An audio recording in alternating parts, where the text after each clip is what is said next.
참 좋으신 하나님, 그 기쁘고 그 놀라운 은혜와 사랑 너무 감사드립니다. 5월 가정의 달을 맞이해서 흔들리고 아픔이 있었고 상치기도 있었지만 여기까지 우리 가정을 에베네셀 해주심을 감사합니다. 가지 많은 나무에 바람 잘 날 없다고, 하나님, 힘들고 어려운 일들이 늘 가정에 끊이지 않지만 그래도 겨자씨만한 믿음 가지고 그 가정을 믿음으로 섬기는 이 부모들을 축복하여 주시옵소서. 그래서 연약한 부모들이지만 무릎으로 기도하는 그 기도가 우리 후손들이 기쁨으로 단을 걷는 복의 기도가 되게 하여 주시옵소서. 다시 한번 우리에게 주신 그 가정을 하나님, 믿음의 가장들이 잘 돌봐야 되는데 너무 방치해두고 너무 그 가정이 하나님의 뜻보다는 내 뜻대로 이끌고 가다가 아픔과 상처를 준 일들이 있었습니다. 오늘 하나님 말씀을 들으면서 치유가 있게 하여 주시고 회복이 있게 하시고, 이 어려움들을 통해서 가족들이 흩어지고 상처 주는 것이 아니고 모여서 다시 기도하며 더 탄탄해지는 믿음의 반석들 되게 하여 주시옵소서. 하나님, 오늘도 말씀을 듣는 우리에게 우리의 하나님 영안의 길을 열어주시고 영안의 눈을 열어주시고 닫혀진 마음을 열어주시는 예배 가운데 에바다의 은혜가 있기를 원합니다. 함께 하실 하나님 소망하면서 살아계신 예수님의 이름으로 기도 올리옵나이다. 아멘. 이 5월달 보면요, 희한하게 가족에 대한 그런 기념일들이 다 있어요. 어린이 주일부터 어머니 주일, 스승의 날, 그리고 또 이제 교사 주일, 그리고 6월 달 되면 또 이제 아버지 주일. 그래서 5월 달에 이렇게 가정의 달을 참 많이 만들어 놓으신 이유가 뭘까? 물론 여러분, 사람이 정하지만 이거 아시죠? 사람이 오늘 집사님 인간이 계획하지만 이를 이루시는 하나님이 하는 것입니다. 그래서 여기에 어떤 뜻이 있다고 생각합니다. 우리가 새 2024년 출발하면서 기도하고 믿음으로 살아가기로 결단했지만 잘 되지 않지 않습니까? 그렇죠? 똑같습니다. 우리가 하나님이 우리에게 주신 가정을 믿음으로 이끌려고 최선을 다했는데 우리 뜻대로 잘 안 돼요. 잘하려고 했는데 가정에 어려움 당한 적이 있고, 좀 최선을 다했지만 오히려 내가 최선을 다하는 그것이 자녀들에게는 짐이 돼가지고 부모와 자식 간에 아픔이 있고 상처가 주는 그런 가정들이 종종 있습니다. 그래서 오늘 이 본문을 통해서 크고 작은 가정에 일어나는 이 모든 일들이 우리에게 지금 다 있는 것이고 지나갔던 것이고 이것이 다시 또 되돌아오는 것이고 끊임없이 계속해서 이어질 것입니다. 민물과 썰물처럼 들어왔다가 빠져나가기도 하는 이런 가운데서 우리가 이 가정을 어떻게 이끌어 나가야 되는지 말씀을 통하여 깨닫는 은혜가 있기를 바랍니다. 여러분, 가정하고 우리라는 것을 좀 구별할 수 있습니까? 가정하고 우리. 학고방이나 초가집도 여러분, 판잣집도 집이라고 그러죠. 사람이 살면 우리라고 그러지 않습니다. 그렇죠? 사람이 살면요, 겨우 한 사람 들어가는 그 공간도 집이라고 하지 우리라고 그러진 않아요. 그러나 돈 있는 사람이 좋은 재료를 가지고 멋있게 화려하게 지어놓고 거기다 개 키우려면 집이라고 그러지 않습니다. 우리라고 그러는 거예요. 과거에 여러분, 우리 어른 세대들은요, 다 힘든 과정을 거쳤습니다. 수고와 고생과 그 많은 과정을 거치면서도 한 50년 전, 40년 전에 보면 특별한 몇몇 분 빼놓고는 잘 먹고 잘 산 사람이 없어요. 하루 3끼를 먹는 사람이 그렇게 많지 않았습니다. 그래도 그때는 여러분, 먹을 양식도 없고 이 손바닥만한 방에서 5명, 6명이 자도 행복했어요. 웃음이 있었습니다. 서로 위로하는 마음과 서로 배려하는 마음이 있었어요. 그래서 의지가 되었습니다. 그리고 자꾸 희망을 줬습니다. 근데 지금은 여러분, 그야말로 멋지고 아주 호화로운 집에서 살면서도 부모와 자식 간의 원수가 되고, 남편과 아내가 서로 못 잡아먹어가지고 어떻게 하면 그 남편을 힘들게 하고 어떻게 하면 아내를, 이런 부부들이 우리가 생각하는 수보다 너무 많다라는 것입니다. 그래서 요즘 이 땅의 가정은요, 집의 기능을 잃어버리고 배부른 짐승들이 사는 우리가 되어가고 있다는 것, 우리가 이거 인식해야 됩니다. 하나님께서 우리에게 가정을 만들어 주실 때는요, 이런 의미로 여러분 우리에게 가정을 만들어 주신 것이 아닙니다. 가정을 통해서 천국에서 경험하지 못할 것, 아니 천국에서 경험할 것을요, 가정에서 조금의 맛이라도 경험하라고 가정을 주신 거예요. 근데 이 가정이 천국처럼 되어지고 가정에 편안함이 있습니까? 혹시 여러분 우리 가정에 뭐 경제적인 어려움이든지 여러 가지 여러분 어려움들, 그 어려움 가운데 이게 우리 가정의 위기구나라고 생각하는 분들은요, 오늘 이 말씀 마음을 열고 들으시기를 주의 이름으로 축복합니다. 가정이 뭡니까? 가정은요, 그 어떤 것도, 그 누구도 여러분 보여주고 말하고 싶지 않아도 가정에서는 100%다 오픈되는 게 가정입니다. 내가 직장에 나가서 어떤 위치에 있었든지, 내가 직장에서 어떤 대우를 받았든지, 우리가 아침에 뿔뿔이 흩어졌다가 집에 다 돌아오면요, 가정의 집에서 그 직장에서 있었던 일들을 얘기할 때 여러분 아무도 비꼬거나 비웃거나 정죄하지 않습니다. 위로해주고 웃어주고 격려해주면서 그게 가정이에요.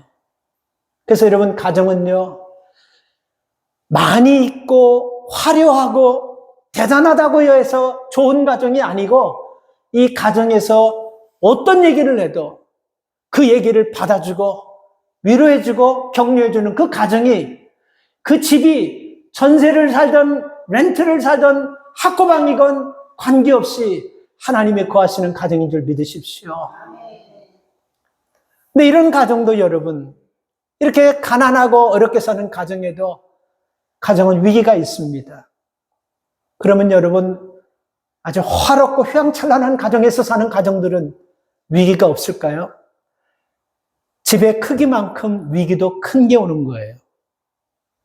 그래서 이런 위기가 올 때 가정들을 보면요, 그 위기가 올 때 그 위기에 말리는 가정이 있습니다. 말려가지고 헤어나지 못해서 결국 여러분 우리가 냉정하게 조금만 믿음의 눈을 가지고 보면요, 서로 이해만 하면 참 회복돼가지고 더 좋아지고 더 행복하고 더 기쁨이 넘치는 가정인데, 거기에 말려가지고 회복되지 못해가지고 가정이 그렇게 쌓기까지 힘들었던 모든 가정의 그 모든 과정들을요, 한순간에 다 무너뜨려버린 일들이 많습니다. 여러분 그런 거 못 봅니까?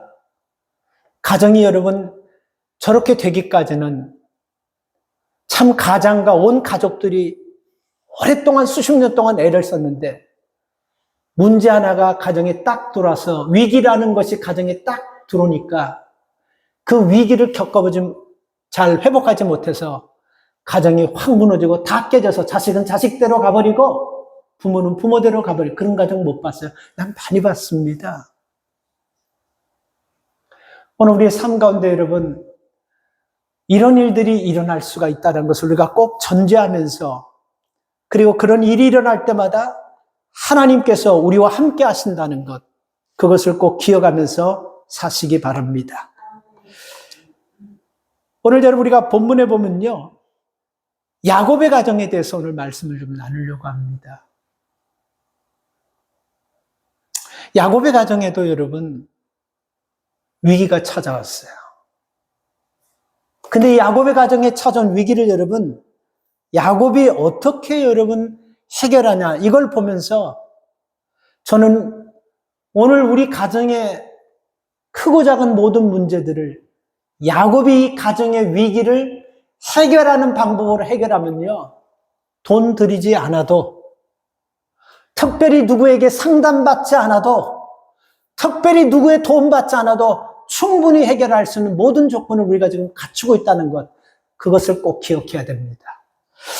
우리 서양 속담에 보면요, 서양 속담에 단단한 쇠는 망치로 두드려서 만들지만 인간은 위기로 두드려서 만든다는 말이 있습니다. 그래서 여러분, 위기를 통해서 하나님이 우리에게 가정을 두드리고 그 가정의 가장을 두드려가지고 그 가정을 깨가지고 박살내가지고 어렵게 비참하게 하려는 것이 아니고 이 가정이 이 위기를 통해서 하나가 되어서 이 위기를 극복함으로 말미암아 더 행복한 가정, 더 믿음의 반석에서 단단히 세워져가는 가정, 이 가정을 원하시기 때문에 하나님께서 때로는 우리 가정에 위기를 주시는 거예요. 그래서 여러분, 위기가 날 때 이 야곱의 삶을 보면요, 굉장히 심플합니다.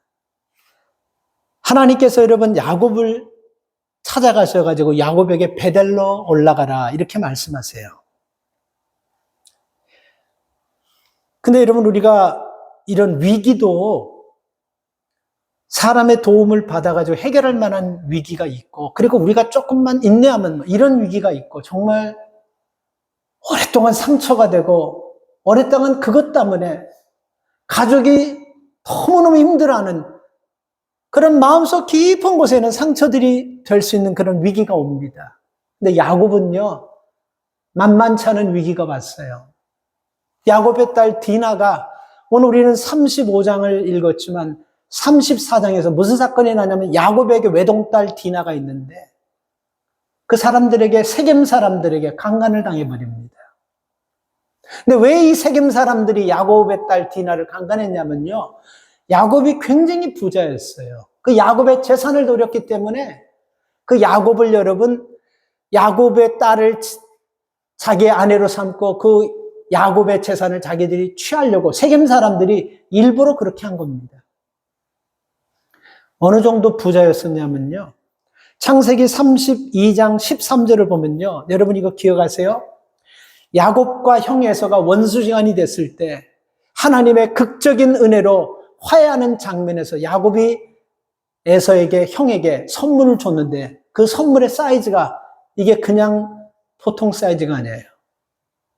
그러니까 우리가 누구에게, 여러분, 있는 사람이 선물 줄 때 자기 재산 절반을 딱 떼어가지고 주던지, 뭐 자기 재산의 3분 이러지는 않지 않습니까? 뭐 자기 재산의 10%를 주던지 절대 그러지 않지 않습니까? 있는 사람들이 여러분 선물을 하는 거 보면요, 그렇게까지 여러분 크게 선물하지 않습니다. 근데 여러분, 야곱이 에서에게 한 선물도 굉장한데 그 당시로는 이게 보통 재산이 아닌데 그걸 갖다가 주고, 야곱이 형 에서에게 선물 주고 나서 경제적 이런 말씀이 없어요. 하나님이 야곱을 무지무지하게 축복하셨습니다. 오직 하면 세겜 사람들이 그 야곱의 딸 디나를 자기 아내로 삼아가지고 야곱의 재산을 빼앗으려고까지 할 정도로 야곱이 그렇게 부자였어요. 어느 정도 여러분 형 에서에게 선물을 줬냐면요, 창세기 32장 13절 보니까 암염소 200마리, 암양 200마리, 수염소 20마리, 수양 20마리, 젖나는 약대 30마리, 암소 40마리, 암낙이 20마리, 황소 10마리, 낙이 새끼 10마리. 야곱이 여러분 그야말로 외삼촌 라반의 집에 가가지고 홀홀단신 고생했는데, 다 고생한다고 재벌되고 부자 되는 거 아니잖아요. 그죠? 하나님이 복을 주셨잖아요. 그래서 부자가 되었어요. 그리고 야곱은 부자가 되었지만 참 힘든 일들도 많았는데 형과의 그 아주 심각한 문제도 하나님이 개입하셔서 극적으로 화해해주고 부자가 되게 하고 이런 큰 재물을 줬어요. 그러니까 여러분, 이 재물이 세겜 사람들이 탐이 나니까 그 야곱의 딸 디나를 강간해서 자기 아내로 삼겠다고 한 거예요. 근데 어디서 그런 일이 벌어졌냐 하면 세겜 땅에서 야곱이 10년을 살았습니다. 그 10년 같이 살았던 그 땅에 가장 주인되는, 추장되는 그 땅의 지역의 가장 높은 사람이 그 짓을 한 거예요. 그런 일을 그 짓을 한 거예요.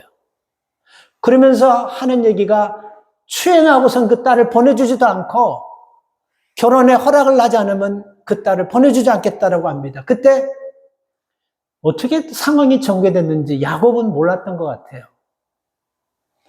그 디나의 오빠 되는 시므온과 레이가요, 그 소식을 듣고 그들과 타협합니다. 그들과 이 협약을 맺어요. 오케이, 내 동생을 세겜 족속들에게 주겠다. 그런데 한 가지 너희들이 우리 가문에 들어오려고 하면 조건이 있는데 우리는 하나님의 선택받은 백성이기 때문에 선택받은 백성들이 하는 할례를 너희들이 해라. 그래서 여러분 너무 큰 재산이 탐이 나니까 할례를 다 합니다. 세겜 지파 사람들이 다 해요. 할례를 다 하고 3일 뒤에 시므온과 레위가 칼을 가지고 세겜 족속의 남자들은 씨를 말려버려요. 다 죽여버려요. 그 시므온과 레위가 얼마나 분이 났으면 그런지 이해는 가요. 그런데 여러분 이 일을 벌려놓고 이게 끝나는 것이 아닙니다. 제가 여러분 가끔 하마스하고 지금 이스라엘과의 전쟁을 하면 그 문제를 제기하지 않습니까? 수요일마다 우리가 이 전쟁이 여러분 우리가 기도해야 될 이유가 뭐냐면 이스라엘이 하마스를 씨를 다 말린다 해서 이스라엘 전쟁이 끝나는 거 아닙니다. 이게 이스라엘이 지금은 전쟁이 이겨가지고 다 뺏고 다 자기 마음대로 한다 할지라도 이스라엘의 앞으로 20년 뒤에 30년 뒤에 후손들은 더 무섭고 더 심각하고 더 큰 테러와 더 상당한 대가를 치르게 됩니다. 이 중동 사람이 다 원한을 품고 자식 죽고 남편 죽고 아들 죽고 한 사람 다 원한을 품고 언젠가는 이스라엘 백성들을 죽이려고 하는 그런 마음들을 다 가지고 있는 거예요. 이 전쟁이 끝나는 것이 아닙니다. 똑같은 사건이 벌어졌어요. 그래서 오늘 여러분 우리 본문 34장을 보면요. 34장 30절을 보면 그 사건 뒤에 이런 일들이 일어나요. 야곱이 시몬과 레위에게 이르되 너희가 내게 화를 끼쳐 나로 이 땅 사람과 가나안 족속과 브리스 족속에게 냄새를 내게 취하였다. 나는 수가 적은즉 그들이 모여 나를 치고 나를 죽이리니 그러하면 나와 내 집이 멸망하리라. 무슨 뜻이냐면요. 이 세겜 지파들과 연결된 가나안 사람, 히위 지파들 이런 사람들이 다 연결돼 있어요. 이 세겜 사람을 죽임으로 이게 끝나는 것이 아닙니다. 이제 여러분 세겜 지파 몇 사람과의 문제가 이제는 한 나라와 야곱의 가정과의 문제가 돼버린 거예요. 이러니 야곱이 살 수가 있겠습니까? 그래서 제가 말씀드리죠. 참 힘들게 고생해서 재벌이 돼서 수많은 돈을 벌어가지고 그 형에게 선물 보따리 공세하는 거 보면 대단한 부자임을 알 수 있어요. 그리고 얼마나 많은 우여곡절과 얼마나 많은 어려운 일들이 있겠습니까? 이런 모든 과정마다 하나님의 도우심 속에서 이렇게 승승장구했는데 아내 4명 있죠. 자식 남자들만 12명 있죠. 뭐가 부러웠겠습니까? 근데 이런 가정이 한번 무너지기 시작하면 한순간에 무너져버리는 거예요. 이런 가정도. 그러니 우리 가정들이 마귀가 작정하고 무너뜨리려고 하면요. 한순간에 자빠져 버리는 거예요. 이런 상황에서 여러분, 야곱에게는 가장 최악의 여러분 위기를 가정에서 만난 겁니다. 그동안 자기가 모아놨던 그 모든 재산 다 털리게 되었습니다. 자기 식구들 완전히 다 몰살되게 되어 있어요. 이 위기 앞에서 여러분, 야곱이 취한 행동이 무엇입니까? 그때 여러분, 그래서 믿음의 사람들은요, 좀 가정이나 개인이나 힘든 일이 있을 때마다 우리가 이 말씀은 기억해야 돼요. 항상 하나님께서 우리와 함께 하신다는 거. 찾아오시는 것이 아니고 저는 하나님께서 함께 하는데 우리가 그 편안할 때는 보고 느끼지 못하다가 위기를 만났을 때 이제는 인간의 방법으로는 할 수 없다는 걸 깨달으면서 믿음의 눈이 떼어지고 그때 하나님이 나와 그동안 함께 계셨던 것을 보게 되는 것입니다. 그래서 여러분 우리가 위기라는 것은요. 어떻게 보면 그동안 하나님의 그 큰 복을 받고 큰 은혜를 받아가지고 이렇게까지 잘 됐는데 그것을 싹 잃어버리고 내 마음대로 내 뜻대로 막 살다가 하나님이 위기를 통해서 다시 우리 믿음을 회복시키는 과정으로 볼 수 있기를 바랍니다. 한국에 한장로님이라는 분이 계시는데요. 나도 풀 이름은 다 모르겠어요. 그분 간증문을 읽으면서 이렇게도 복을 받는구나. 오래전부터 이분은요. 그 부모가 하던 마스크 만드는 사업을 했어요. 근데 그 마스크가 언제 여러분 조금 팔리냐면요. 그해 겨울에 무슨 독감이 있다든지 많이 추운다든지 그때 여러분 마스크가 확 많이 팔린다고 합니다. 그리고 어디에 또 마스크가 많이 쓰이냐면 병원에, 그리고는 마스크를 그렇게 많이 쓰지 않는다는 거예요. 그래서 한국에 그렇게 마스크를 많이 산 회사들이 많지 않다는 겁니다. 근데 이분은 부모가 했던 그 마스크 회사를 쭉 하면서 이게 마스크가 언제 돈 재미를 보는지 한장로님이라는 분은 그걸 좀 알았어요. 부모를 통해서.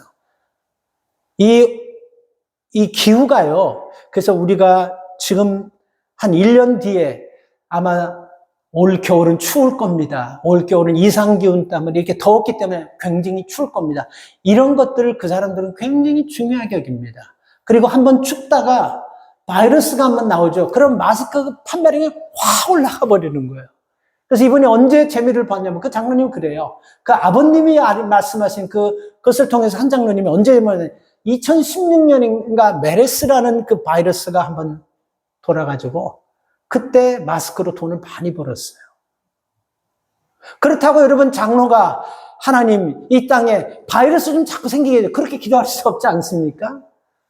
그러면 여러분 그래도 그럴 때 돈을 많이 벌기 때문에 항상 마스크는 올해가 더울 것 같으면 내년에는 굉장히 겨울에 춥겠다 이렇게 생각하고 그리고 이 기후 이런 것들을 굉장히 예민하게 남들은 아마 한 2년 후에 굉장히 춥고 굉장히 이렇게 쉽게 듣지만 이분들은 굉장히 그걸 중요하게 들어요.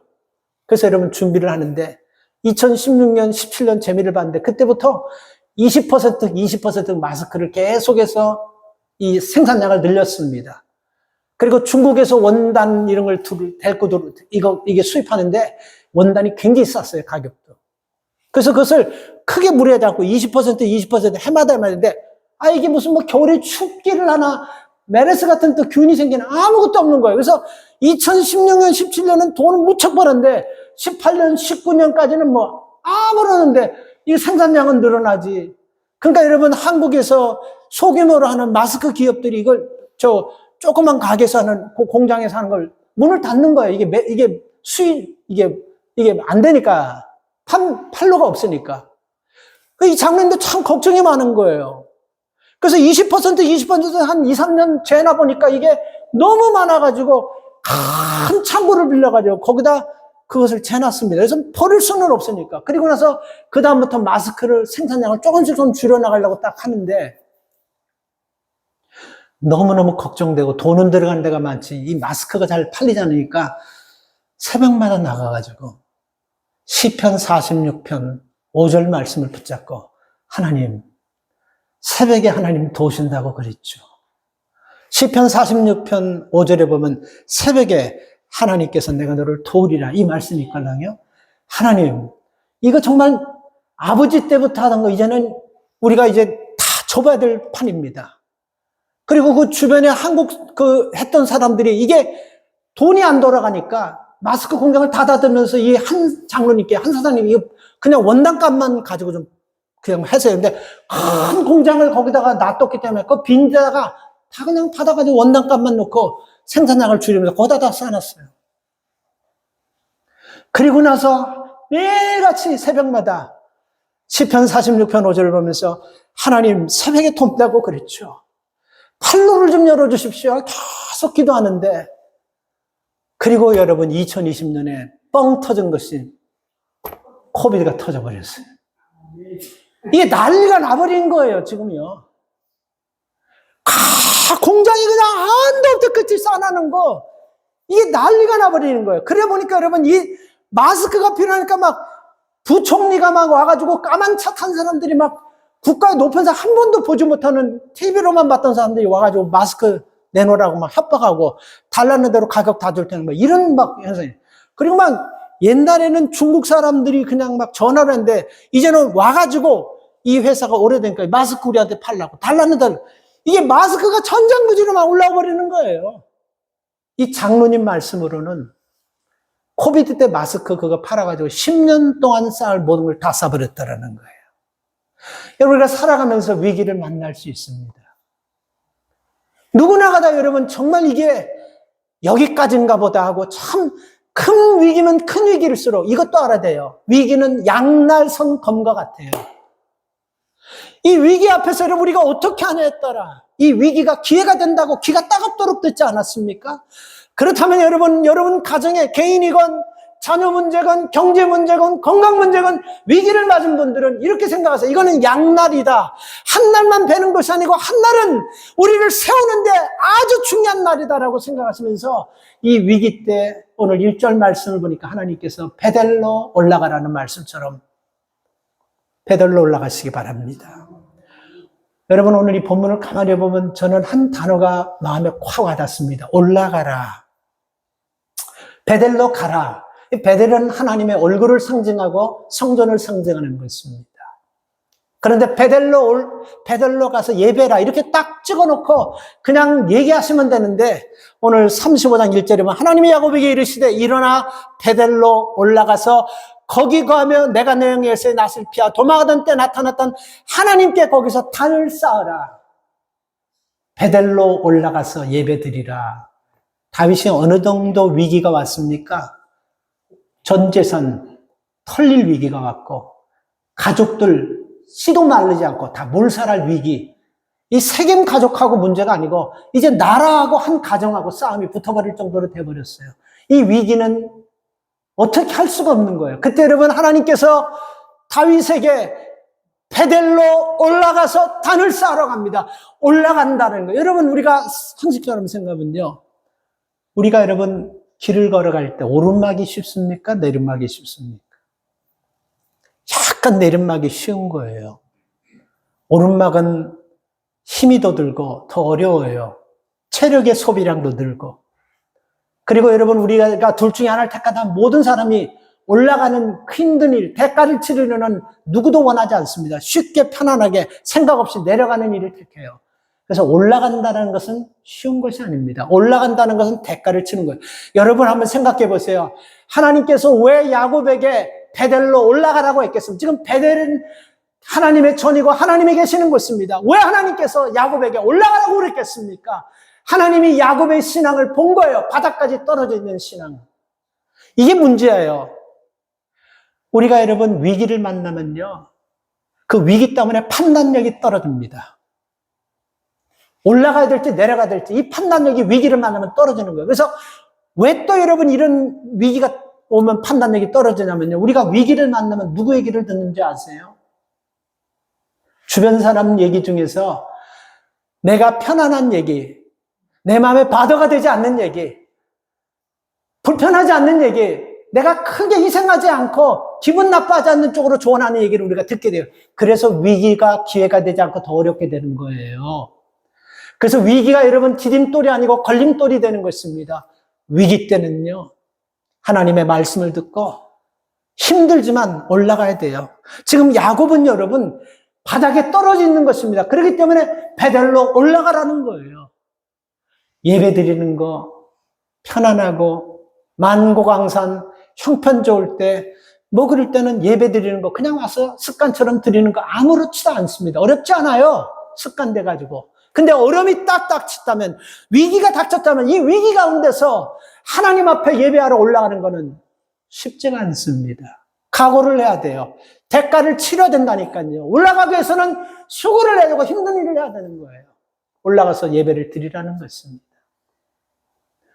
어쩌면 여러분 그 위기가 하나님께서 우리의 믿음이 떨어진 것을 아시고 그 믿음이 떨어진 상태에서 다시 백업하려면 힘들지만 그 과정을 거치면서 베델로 가서 예배드리라 이렇게 합니다. 그래서 여러분 어려움 당하면 판단력이 둔한 가운데서 자꾸 이 사람 저 사람 얘기 들으려고 하지 마시고 하나님 전에 나와 하나님 새벽에 나를 도우신다고 하셨죠. 나 이 말씀 믿습니다.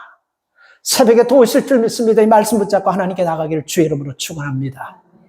그래서 여러분 야곱은 인생 최대 위기에서 하나님의 말씀 듣고 하나님의 뜻을 쫓으면서 이 문제를 해결했다라는 것입니다.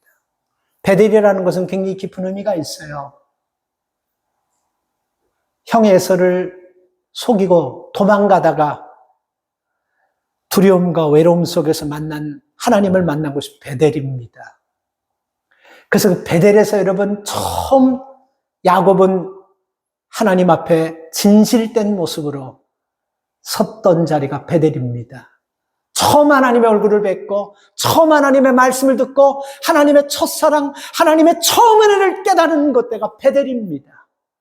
그래서 우리가 여러분 가정에 위기가 오고 어려움이 올 때 이 사람 저 사람 얘기 듣다가 그 기회로 하나님이 주신 위기를 더 걸림돌처럼 거기에 넘어져서 더 엉망진창이 되지 마시고 하나님 전에 나서 하나님 말씀 듣고 야곱처럼 이 큰 문제도 회복될 수 있기를 축복합니다. 그래서 여러분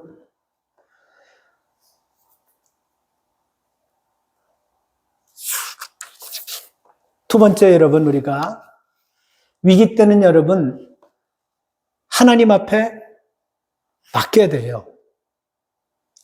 하나님께서 야곱에게 베델로 올라가라 그랬을 때는 가만히 야곱을 한번 생각해 보세요. 믿음이 떨어진 상태니까 야곱에게 베델로 올라가라 하는 말씀이고, 그리고 여러분 야곱이요 베델에서 하나님을 만났을 때는 하나님께서 야곱에게 참 많은 축복을 해줬을 때 하나님께서 베델에서 살라고 만나주셨는데, 근데 하나님께서 베델에서 살라고는 복을 주시고 만나주셨는데 야곱은 그 전에 얘기를 하는 거예요. 오늘 사건이 아니고 그 전에 왜 세겜으로 이사 와서 살았을까? 이런 생각이 돼. 왜 세겜이었을까? 베델은 여러분 하나님 앞에 예배드리고 믿음으로 살아야 되고, 그리고 하나님 앞에서 우리의 삶을 드려야 되기 때문에 여러 가지 우리가 제약 조건도 많고 우리가 여러 가지 불편한 것도 많습니다. 그러나 세겜은요, 오늘 이 4절 말씀을 보니까 야곱의 자녀들이 어느 정도로 병들어 버렸냐면 우상들이 가지고 다니는 물건을 가지고 다녔다라고 얘기하고 있어요. 이 뭐를 얘기하면 뭐를 야곱의 가정에 자식들이 우상을 섬겼다라는 것입니다. 그 정도로 여러분 망가져 버렸어요. 그런데도 세겜에 있는 이유가 뭘까요? 야곱 가정은요, 베델보다 세겜이 훨씬 좋았기 때문에 살기도 좋고 즐길 것도 많고 편안하게 살고 잘 먹고 잘 살 수 있는 상황이 베델보다 세겜이라고 생각하고 거기서 살았던 거예요. 근데 거기서 잘 먹고 잘 살고 살면서 형과의 문제도 해결됐죠. 재산도 어마어마하죠. 모두가 다 부러워하죠. 아마 야곱은 우리 가정에 다시는 문제가 생기지 않을 거라고 그렇게 생각했을 겁니다. 그렇죠? 근데 이런 문제가 딱 생겼어요. 그래서 이런 위기와 이런 문제가 생겼을 때 두 번째 여러분, 하나님 앞에 온전하게 내려놓는 겁니다. 꼭 기억하십시오. 여러분 가정에 문제가 있을 때 내가 하려고 하기보다 하나님 앞에 맡기는 믿음, 그리고 하나님의 말씀을 듣고 그 말씀대로 순종하려고 하는 그 믿음 가질 때 우리 문제가 해결됩니다. 50년 전, 60년 전에는 자전거가 굉장히 귀했어요. 한 중학교 교실에서 수업을 하고 있는데 한 선생님이 참 흔하지 않는 그 자전거를 어디서 구해가지고 계속 학교 운동장을 이렇게 막 도니까 그 아이가 공부하다가 이야 저런 게 자전거구나 하고 자전거 보느라고 넋이 빠져서 참 재밌겠다. 나도 한번 자전거 타. 이런 마음으로 툭 보는데 수업 시간에 선생님이 계속 불렀어요. 너 지금 뭐를 보고 있냐, 뭐. 근데 그것도 못 듣는 거예요. 그래서 옆에 와서 그 아이를 딱 치면 너 지금 뭐 하고 있냐니까 깜짝 놀래가지고 그 선생님 보니까 그 운동장에서 어떤 선생님이 자전거 타는 것에 얘가 넋이 빠져버렸어요. 그래서 선생님이 너 수업 시간에 딴짓 했으니까 벌 받으라면서 책상에 올라가가지고 네가 그렇게 자전거 타고 싶으면 앞으로 너한테 자전거 생길 걸 생각하고 책상 위에서 자전거 타는 흉내 내가 스탑할 때까지 내. 그러니까 이 아이가 여러분 재밌게 있을 것 같기도 하고 그래서 자전거 뭐 그렇게 힘들 것 같지 않아서 책상에 올라서 자전거 타는 흉내를 양다리를 걸쳐놓고 막 하는 거예요.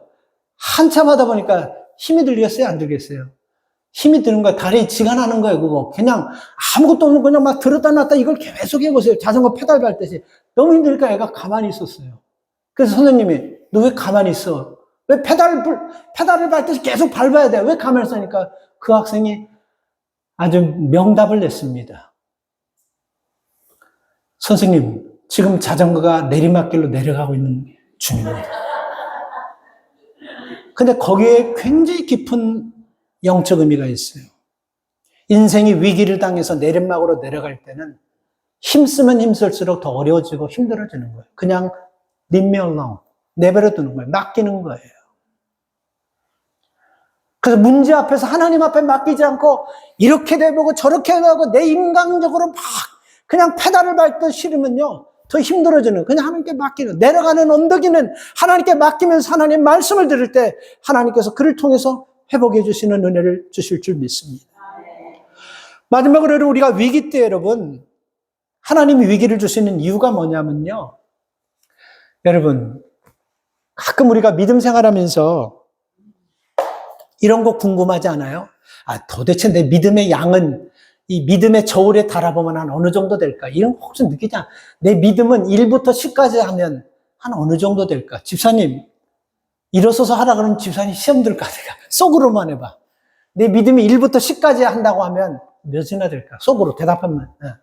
다 한번 생각해 보세요. 내 믿음을 1부터 10까지 딱 해서 한다면 하나님 앞에서 너 지금 믿음이 1부터 10까지 넌 몇 정도 되냐 한번 생각해 보세요. 좀 한번 생각해 보세요. 괴롭더라도. 아유, 괴로워. 나도 괴롭더라고요. 이게 얼마나 생각해 보세요. 1도 좋고 2도 좋고 3도 좋아요. 문제는 여러분 우리가 위기 가운데서 믿음이 1있던 2있던 그게 중요한 것이 아니고 그것을 드러내라는 겁니다. 문제 때는요. 1이고 2이고 그게 중요한 게 아니에요. 내 믿음, 그동안 믿어왔던 믿음을 좀 드러내는 과정이 될 수 있기를 바랍니다. 하나님께서는 여러분 우리의 약함을 모르시고 우리에게 위기를 주고 어려움을 주는 것이 아닙니다. 다 아세요. 그리고 우리가 감당치 못할 시험당을 허락지 않으신다고 하셨습니다. 시험을 주시고 너무 안타까울 때는 감당할 줄 알고 줬음에도 불구하고 피할 길까지 또 주신다고 그랬어요. 그러니까 너무 걱정하지 마시고 여러분 믿음이라면요. 지금 여러분 가정에 앞으로 올 모든 문제들 어떤 위기든 간에 여러분 해결할 수 있음을 믿으시기 바랍니다. 여러분 믿음을 사용하세요. 사용해야 되는 것입니다. 성경에 보면 진퇴양난, 절대절명, 사면초가의 위기를 맞은 경우들이 참 많습니다. 바로의 군대에 쫓기던 여러분 모세와 이스라엘 백성 보세요. 그 가운데서 여러분 이스라엘 백성들은 믿음 없는 것을 드러내지만 모세는 여러분 자기의 믿음을 드러내는 겁니다. 조용히 해, 좀 떠들지 마. 하나님께서 어떻게 할 것인가를 보기만 해. 이러면서 믿음을 드러내지 않습니까? 다니엘과 사드락, 메삭, 아벳느고가 풀무불 앞에서 믿음을 드러내는 것 보세요. 이스라엘 민족들이 한순간에 멸절당할 뻔했던 그 위기 순간에 에스라는 한 여인이 죽으면 죽으리라는 믿음 드러내는 것 보세요. 암몬과 모압과 연합군에게 포위를 당해가지고 몰살할 위기에 당한 히스기야 왕이 그 위기 가운데서 믿음 드러내는 걸 보세요. 블레셋 용장 골리앗 앞에서 믿음 드러내는 다윗을 보세요. 복음을 전하면 죽이고자 협박했던 그 사람들 앞에서 자기의 믿음을 드러내는 사도 바울 보세요. 크고 작은 거를 얘기하려고 하는 것이 아니고 공통적인 게 뭡니까? 다 믿음을 드러냈어요. 그리고 지금까지 한 얘기보다 더 많은데 시간상 몇 가지밖에 안 돼. 이 공통적인 게 다 믿음을 드러냈고 이거보다 더 중요한 것은 다 하나님께서 믿음으로 해결하셨다는 것입니다. 그러니까 내가 뭐 믿음이 이게 아니에요, 여러분. 드러내시기 바랍니다. 지금까지 여러분 믿음 생활하면서 지금까지 내라는 대로 여러분 한 거 그거 여러분 위기 때 드러내라고 그동안 나를 훈련하시고 말씀 듣게 하시고 믿음 안에서 살게 하신 것입니다. 그래서 여러분 이걸 드러낼 때는요. 우리가 어떤 상황에서 언뜻 보면 여러분 이 위기는 그걸로 끝나는 것 같지만 그래서 위기를 여러분 잘 타가지고 회복이 되고 더 성장하고 더 발전하는 그런 사람들이 많다는 겁니다. 우리가 세상에 살면서 위기를 만났을 때 100%가 다 무너져버리고 붕괴되었다고 한다면 위기는 바꿔 생각하면 기회입니다. 이건 거짓말인 거예요. 근데 여러분 우리가 다 보면요. 공통적으로 성공한 사람의 한 가지 공통점이 있다면요. 다 위기 때 일어난 사람들이라는 거예요.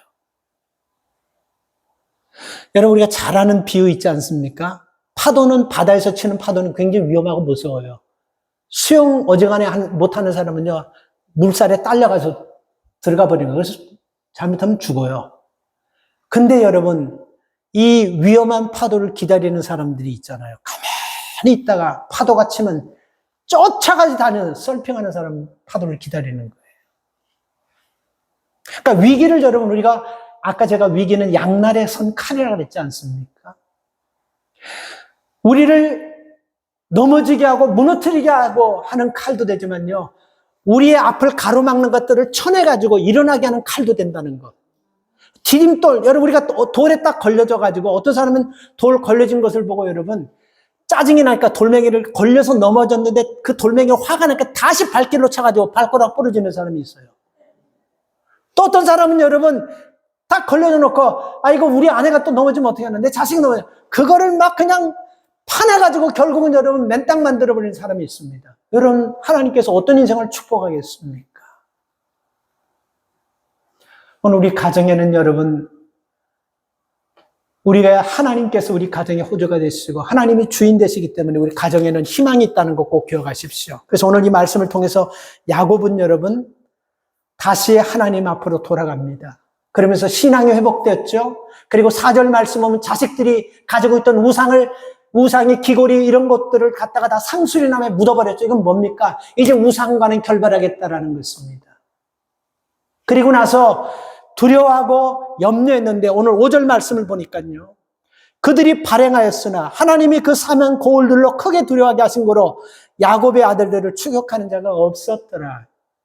지금 야곱이 제일 걱정한 게 뭐냐면 여러분, 아까 34장 30절에 보면 세겜 사람들과 브리스 족속, 가나안 족속 이런 족속들이 여러분 세겜 사람들의 그 원수를 갚아주기 위해서 이들이 5절 말씀은 그들이 지금 쫓아왔다는 거. 그런데 하나님께서 그들을 두렵게 해버리니까 더 이상 야곱을 쫓는 자들이 없었더라.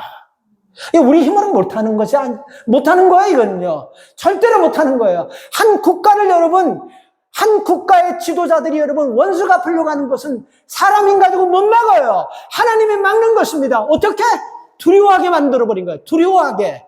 뭐 때문인지 모르지만 두려움을 줘버리는 거예요. 그래서 여러분 더 이상 야곱의 가문에 원수가 쫓아오는 일이 없었더라. 오늘 우리 가정의 어려운 일들, 힘든 일들, 우리가 여러분 하나님 말씀 속에서 오늘 야곱이 그 위기를 극복한 과정을 보면서 지금은 다행히도 여러분 가정을 보면 크게 어려움이 없고 위기가 없습니다. 그러나 하나님이 주인 되는 가정은 사탄이 언제든지 허물려고 위기가 오고 힘든 일이 생길 수 있어요. 그때 오늘 말씀을 기억하면서 그 위기를 오히려 믿음을 성장시키고 믿음을 회복하고 하나님의 말씀을 경청하는 우리의 죽은 믿음을 살리는 무너진 믿음을 일으키는 기회로 삼기를 주님의 이름으로 축원합니다. 살아계신 하나님 감사합니다. 오늘 이 말씀을 통해서 하나님 우리 가슴에 잘 새기고 앞으로 하나님 앞에 가는 그날까지 우리 가정을 믿음으로 지키는 믿음의 가장 역할을 잘 감당케 하여 주시옵소서. 하나님, 이 악한 사탄은 무너뜨리는 것이 전문입니다. 하나님께서는 이 무너지는 것을 세우시는 것이 전문이심을 믿습니다. 그래서 하나님 무너뜨리려고 사탄이 주는 것을 오히려 우리는 세우는 기회로 잡고 일어나는 기회로 잡고 더 하나님 앞에 매달리는 기회로 잡아서 하나님의 능력과 영광을 드러내는 성도들 가정이 되게 하여 주시옵소서. 감사드리며 예수님의 이름으로 기도 올리옵나이다. 아멘. 찬양합니다.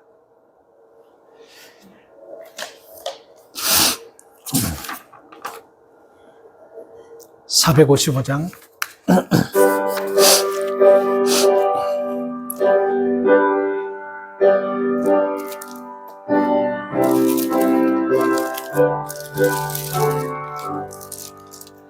주 안에 있는 나에게 딴 근심이 있으랴 십자가 밑에 나가 내 짐을 풀었네 주님을 찬송하면서 할렐루야 할렐루야. 내